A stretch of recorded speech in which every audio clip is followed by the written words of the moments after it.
1941, December 8. The Japanese campaign to secure the Philippines began with brutal efficiency. For Private Henry Chamberlain, a medic whose moral compass had steered him away from the rifle, the war was an immediate, overwhelming study in trauma. The initial attacks had decimated American air power and crippled the naval fleets. Hank was plunged instantly into a field hospital. All the theoretical knowledge of his training evaporated under the pressure of mass casualty. The air was thick with the smell of smouldering ash and the metallic tang of fresh blood. Zero planes became a constant, roaring menace. They swooped low several times a day to open fire on anything that moved, earning them the medic's grim moniker, the Flaming Assholes. Hank had once calmly assured his sergeant that he had seen a lot of blood while hunting.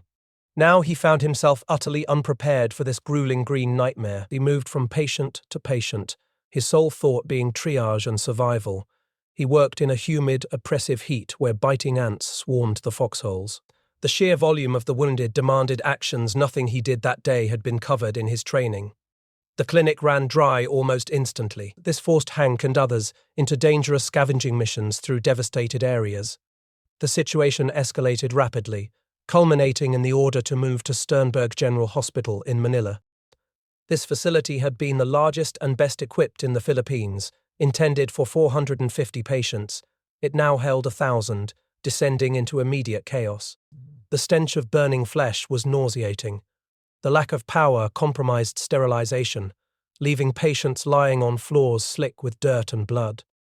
Their limbs lay at weird angles, some dangling by a shred, others only jagged stumps. The improvised morgue was stifling in the tropical heat. Bodies were stacked 3 high, covered only by sheets, the smell of decay filling the surrounding air. By Christmas 1941, the strategic decision to withdraw to Bataan commenced. This marked a desperate shift to a besieged environment. The journey into the deep jungle was arduous. The dirt road quickly dwindled to a path worn by wagons and carabao.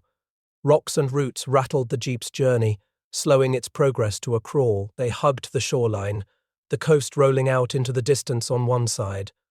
On the other, the jungle loomed above, dark with thickets of bamboo and heaving growth of vines. At the jungle aid station, near a stream pouring down from Mount Natib, a tent served as triage. The trickle of the sick and wounded quickly became a torrent. Bataan was never designed to be a final stand. It was merely a delaying action, bought at an immense human cost. General Hospital 2, carved out of the dense foliage, was meant for 1,000 patients. It soon housed 6,000. Their bodies were emaciated from starvation and racked by malaria. Hank shuttled patients in a battle-scarred army jeep whose shattered windshield offered no protection. He felt the gnawing uncertainty daily, realizing, we never knew when we were going to get our next meal. The jungle became both a source of meager sustenance and relentless peril. The sound of machine guns and rifle fire was constant. It was punctuated by the gruesome splatter of blood and exposed, ragged bone. Rows of patients suffering from dysentery and malnutrition stretched as far as the eye could see. The stench of burnt skin, gangrenous flesh, and death hung heavy in the fetid air.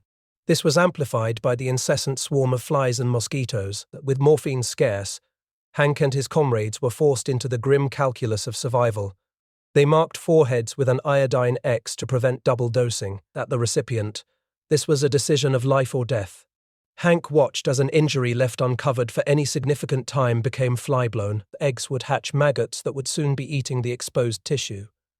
If both his hands were occupied treating a patient, he simply let the insects take the blood they wanted, unable to swat SAP. The strategic delay brought by the Bataan campaign was critical to the broader Pacific War, but for the men enduring it, it was a prolonged, brutal death sentence. Hank witnessed the depths of degradation alongside the enduring capacity for empathy. He saw the motherly presence of Chief Nurse Josephine Nesbitt. He himself showed resourcefulness, carving clogs from wood to protect bleeding feet. Yet, the omnipresent fear was undeniable. None of us had ever experienced things like that, he recalled. Tension peaked during Japanese aerial bombardments. Patients dove into trenches as bombs demolished a ward and the pharmacy. The realization that the Red Cross symbol offered no protection was a profound shock. Medics felt they might as well wear a bullseye. They often smeared the symbol with mud to conceal their identity. The campaign unfolded not as a glorious struggle, but as a slow, agonizing slide into despair. On April 9, 1942, the inevitable arrived. The surrender of Bataan marked the end of organized Allied resistance. 76,000 soldiers were encompassed in that defeat. The guns fell silent, but the chilling uncertainty of their fate as prisoners of war had just begun.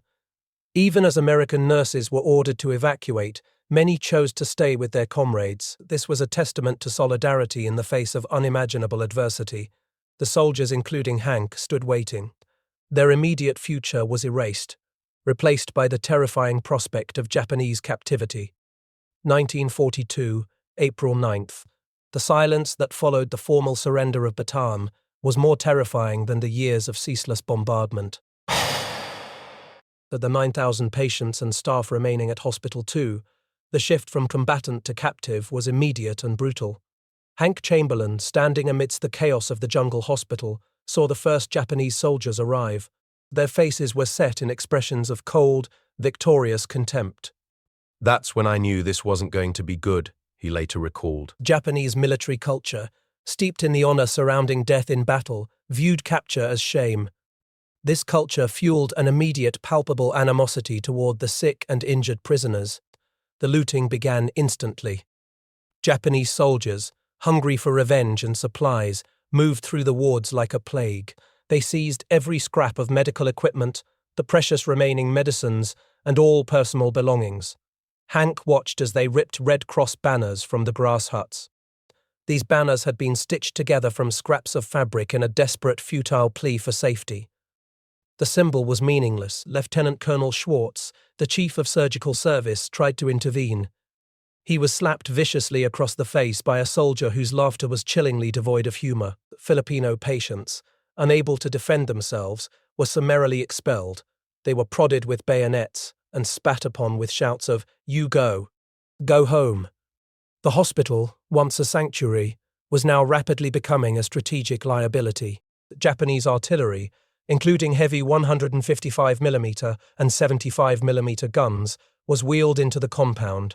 The guns were aimed across the bay at Corregidor. This placement led to a horrific paradox. On April 29, 1942, the terrifying whoosh of incoming rounds signaled not a Japanese attack, but American-friendly fire. 6-inch shells, fired from Corregidor, landed directly in Ward 14. 5 patients were killed instantly, and a dozen more were wounded. The bombing and strafing continued to churn around them. The sound of explosions was a constant, deafening reminder that they were trapped between two warring forces. Hank and the others huddled, unable to move, chilled by the realization that their own countrymen were now shelling them. The final hammer blow arrived on May 6th with the surrender of Corregidor. Hospital 2 was now strategically irrelevant. On May 11th, Major Segeguchi, the Japanese surgeon tasked with dismantling the facility, announced its closure. The first to leave were the ambulatory 600 staff members and patients. They were forced to join the ranks of the 60,000 prisoners destined for the 65-mile Bataan Death March to Camp O'Donnell. Hank watched this miserable parade with his friends Earl and Bill, feeling a growing dread. "That's going to be us next," he muttered. The stench of rotting bodies along the route reached them even at a distance. It was a nauseating wave of rotten human flesh. This confirmed the unspeakable suffering of the marchers. Men run through with bayonets, lay fly-blown and crawling with maggots, left where they fell in the tropical heat. Hank and the remaining personnel were loaded onto trucks bound for Bilibid prison in Manila. Crammed under the canvas canopy, the heat was suffocating. The jostling on the rutted road amplified the cries and whimpers of the men at their feet. The journey became a descent into total dehumanization. Packed densely, they endured the searing sun and dust. Unable to stop, they were forced to soil their pants. The guards mocked them, exhibiting casual satisfaction after relieving themselves by the roadside. "Let her fly," they shouted, "you can wash up later." Manila offered no respite, only a deeper horror.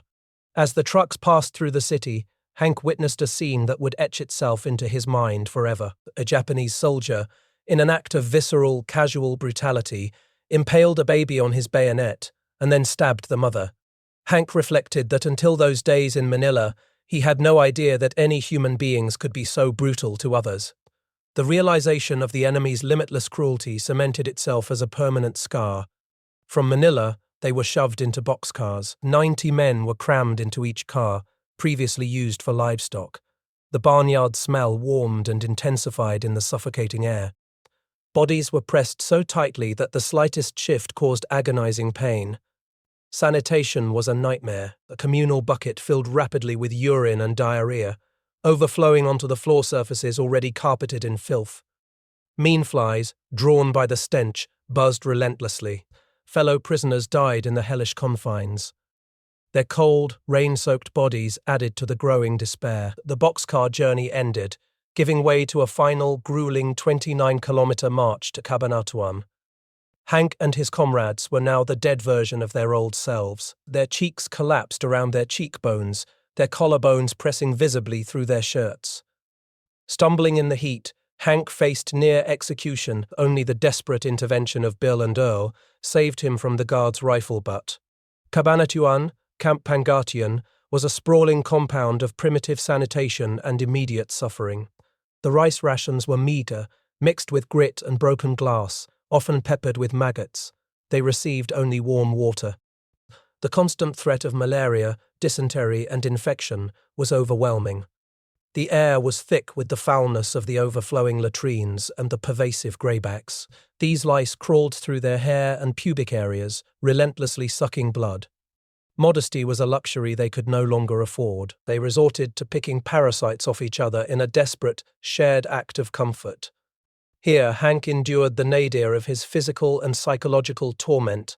After an unprovoked beating, a guard pressed a lit cigar into his arm and then his scrotum. This sadistic act left him with burns and a horrible mental condition. His photographs of his mother and girlfriend, the last vestiges of his former life, were confiscated.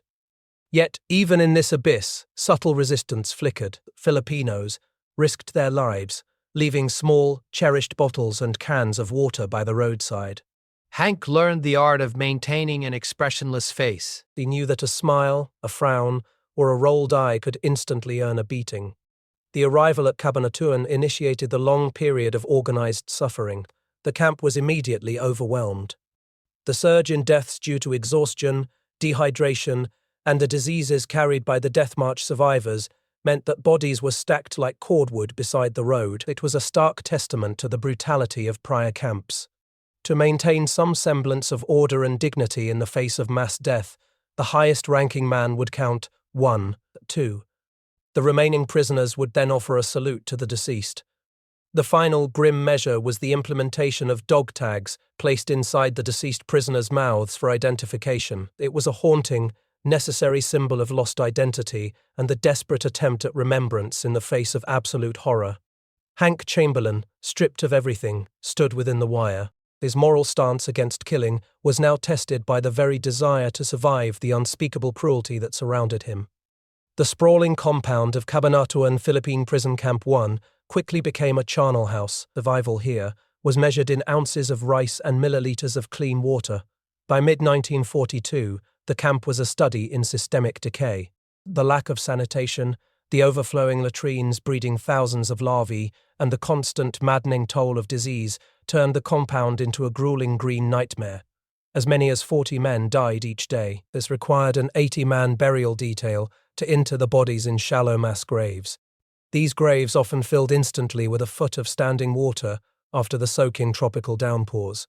The pervasive stench of human decay, feces, and vomit was inescapable, yet the men quickly became desensitized.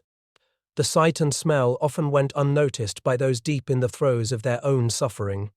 The most visceral symbol of this collapse was the Zero Ward, established for the critically ill. There were no raised beds here.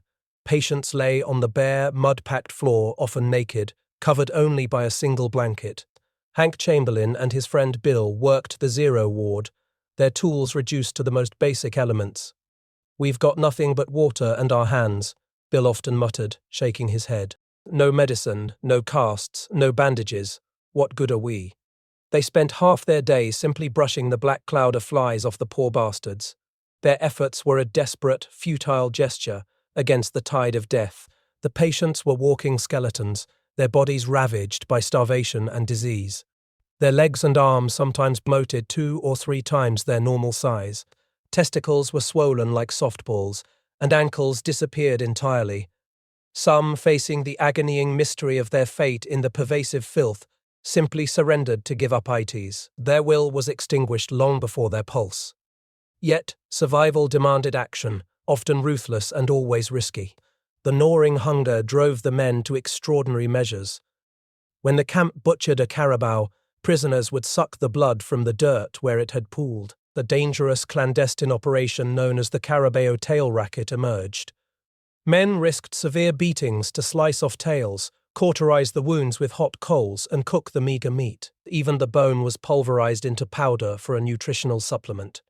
The camp expression, "anything that'll make a turd," encapsulated the desperate need for sustenance. Hank, always resourceful, advocated for hygiene. He led efforts to burn flies with torches made of kogon grass and pouring scalding water on the latrine waste. Hank's defiance manifested in smaller, more intimate acts. They carried a hidden straight-edge razor, a tool primarily used for carving and crucially for trade.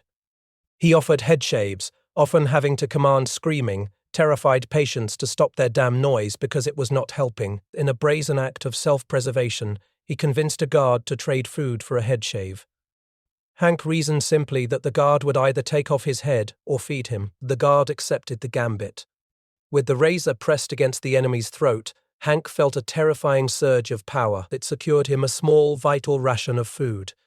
A momentary welcome shift in organization arrived in late October of 1942 with the North China 4th Marines. They were led by Lieutenant Colonel Curtis Beecher, a man fluent in Japanese.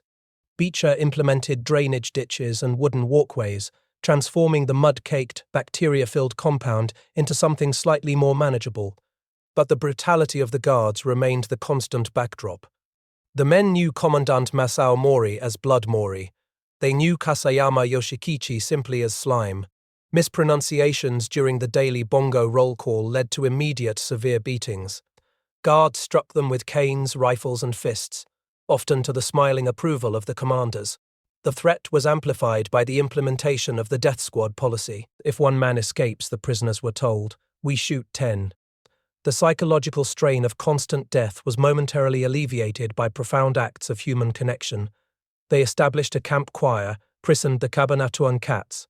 Practicing carols and hymns, the choir brought a melodic sound that offered essential psychological solace. On Christmas Day, the music bridged the gap, offering a fleeting moment of peace that even the guards seemed to respect. The arrival of Red Cross packages represented a tangible, vital connection to the outside world, though often pilfered. These packages fueled the desperate hope that the men had not been forgotten. Hank's mother's package contained only packing paper. The sweet smell of her imagined oatmeal cookies was a poignant contrast to the bitter reality of the camp.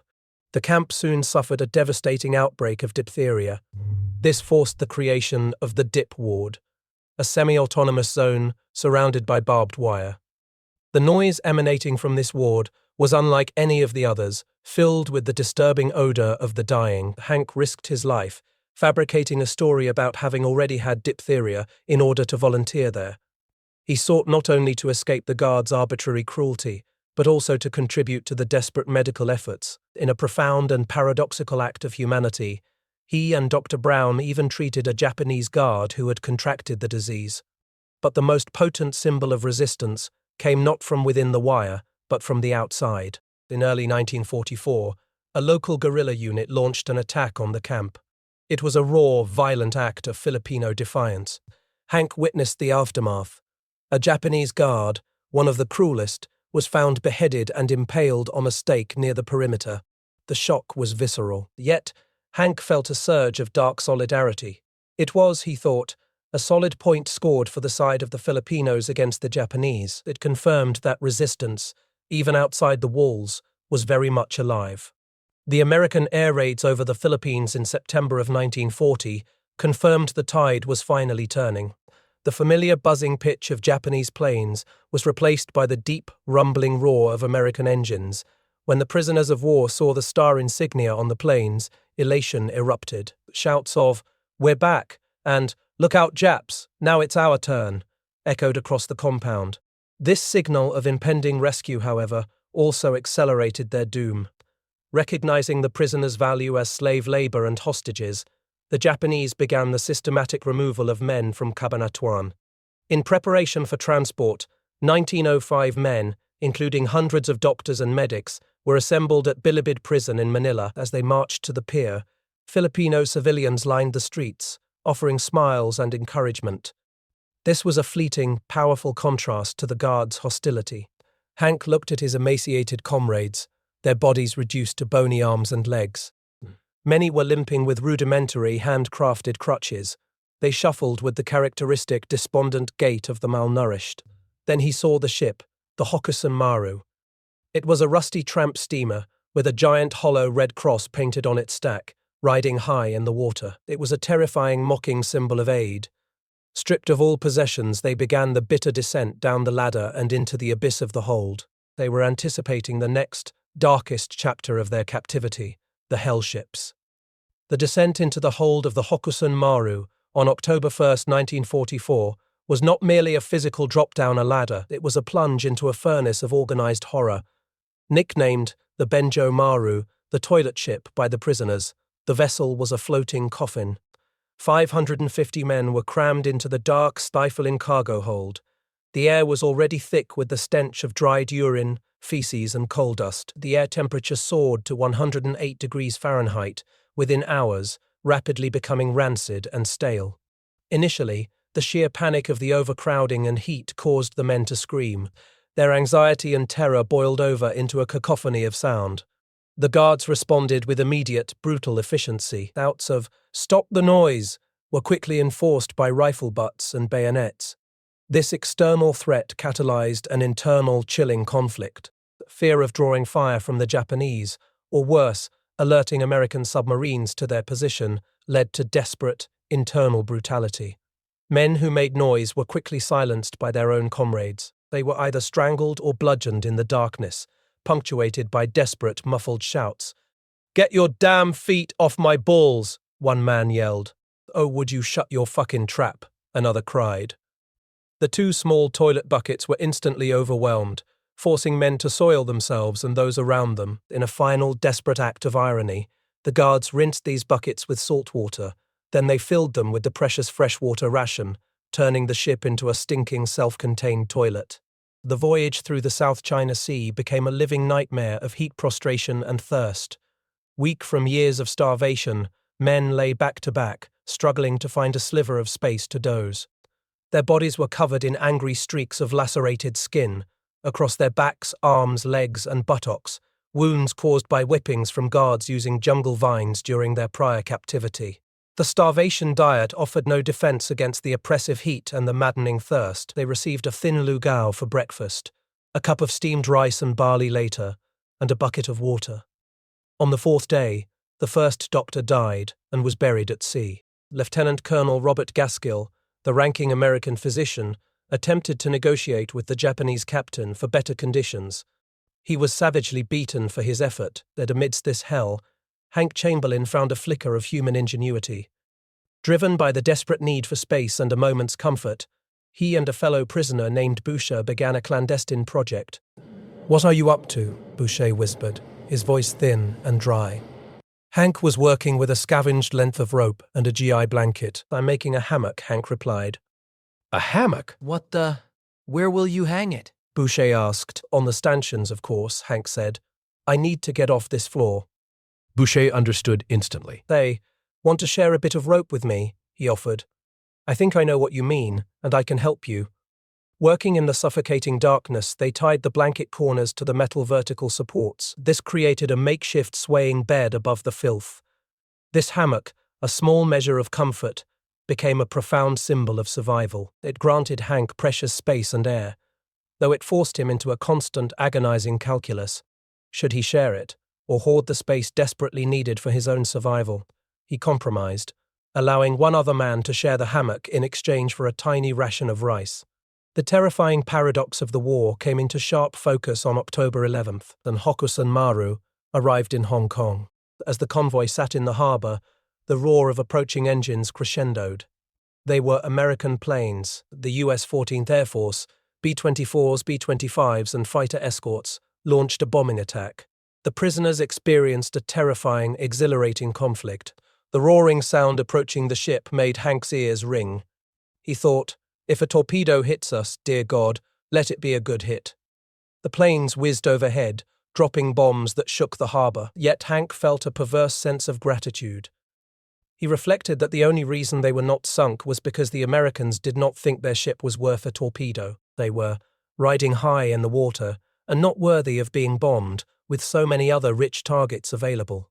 After 2 weeks in Formosa, the ordeal continued. Transferred to the Toroku, Taiwan POW camp, they were immediately put to forced labor in a sugar mill and sugarcane fields. The sun seared their skin and heads relentlessly. The sharp leaves of the cane scratched their bare legs and shoulders. Their hunger remained a gnawing, constant companion. Hank and others would talk vividly about butchering and cooking a passing farmer's hog.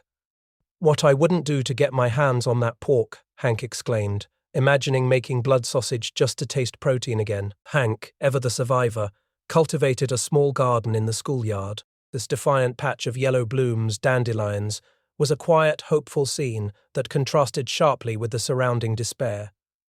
But the reprieve was temporary. In January 1945, Hank and 563 men were mobilized again.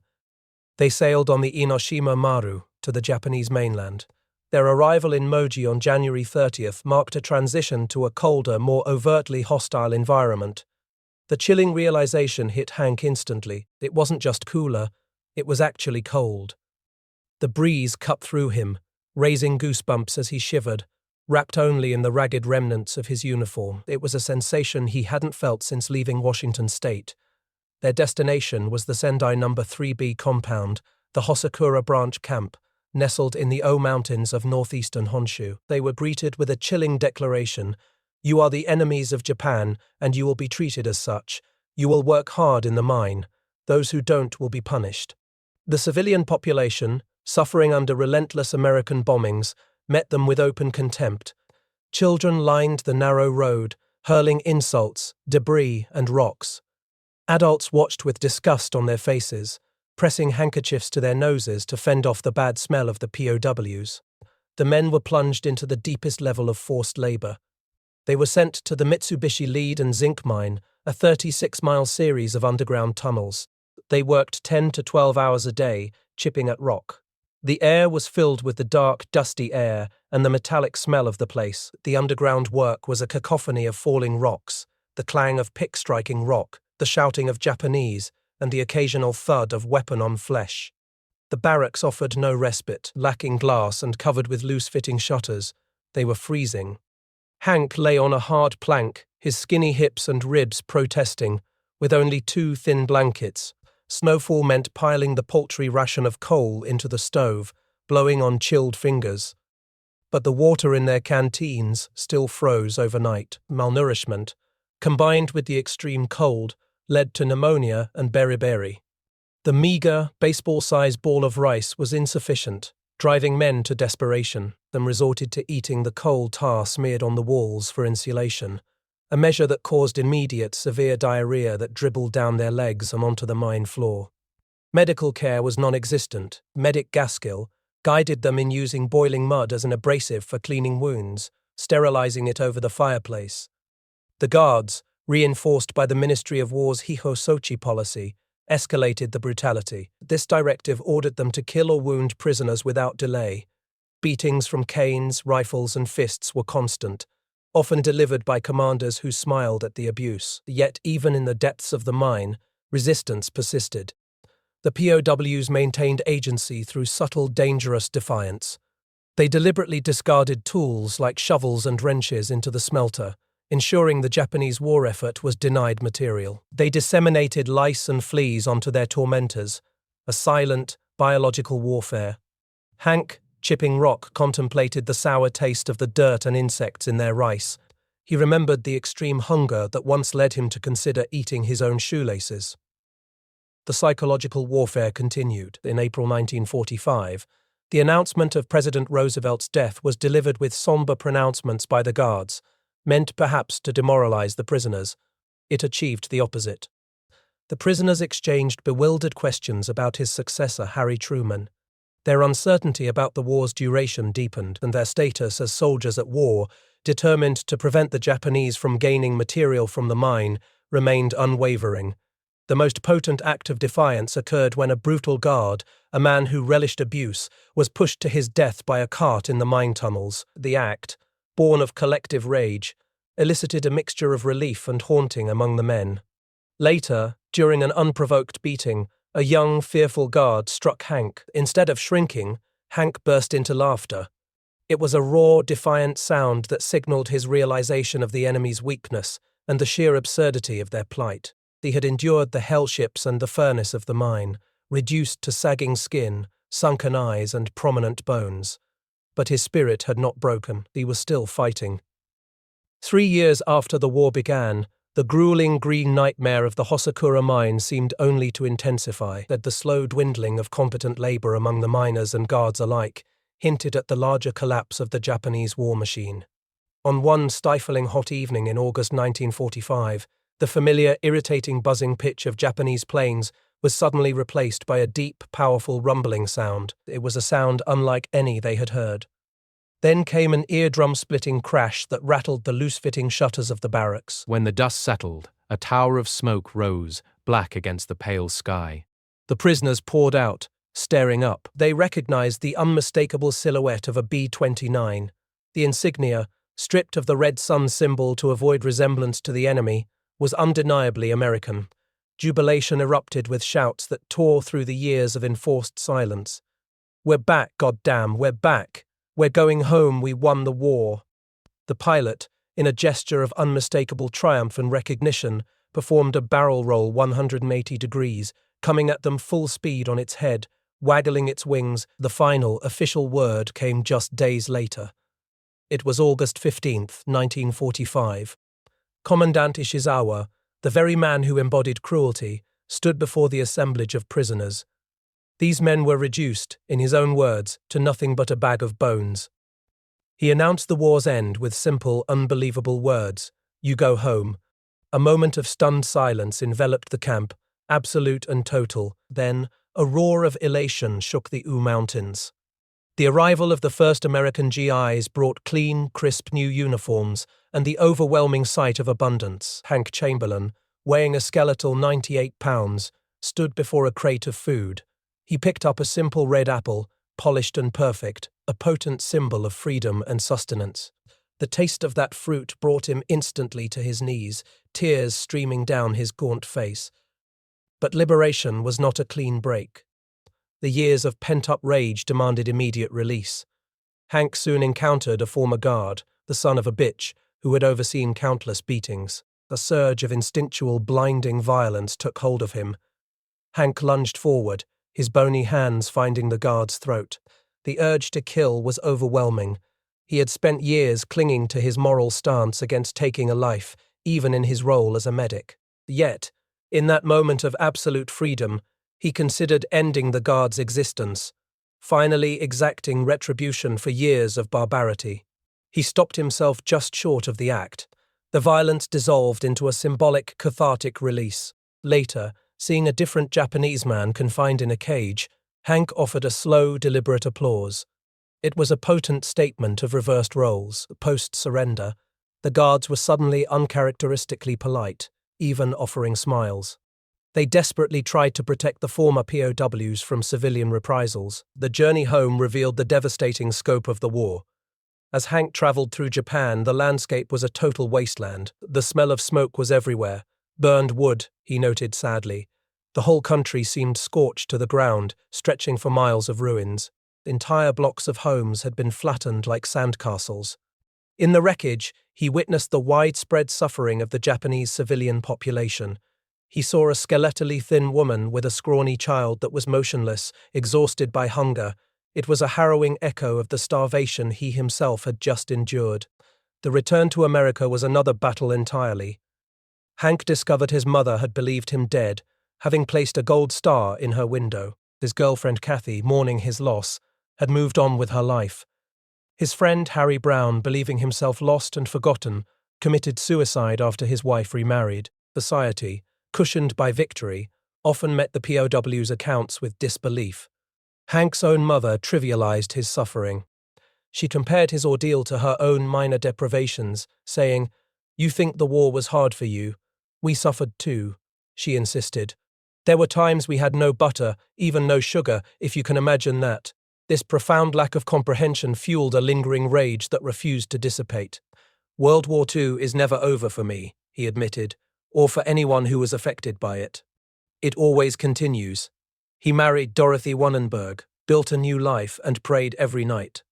"I used to pray that the war would end," he confessed. "Now I pray it will end in my mind." He wrestled constantly with forgiveness. Eventually, he concluded, "I forgive them all, even Ishizawa. I had to forgive them," he explained. "I wanted to live my life right." He carried his scars, symbolized by a cane he carved himself from a piece of twisted willow. It was marked by the kinds of bends and imperfections that life can deliver. Decades later, in the year 2017, Hank made the difficult, melancholy trip back to the site of his captivity. Tokyo was beautifully rebuilt, a stark contrast to the bombed-out city he remembered from 1945. They visited the Hosakura mine, which was now a public exhibit known as Mine Park. As he stood in the gallery, a recreated sound effect suddenly erupted, a sharp boom of dynamite. The sound, meant to be historical, triggered a visceral, physical response. Hank's face instantly contorted with pain and sorrow. His body was momentarily transported back to the dark, dusty tunnels. Unprompted, he turned to the small group of Japanese visitors and Mitsubishi Material personnel standing nearby. His voice was steady but grave.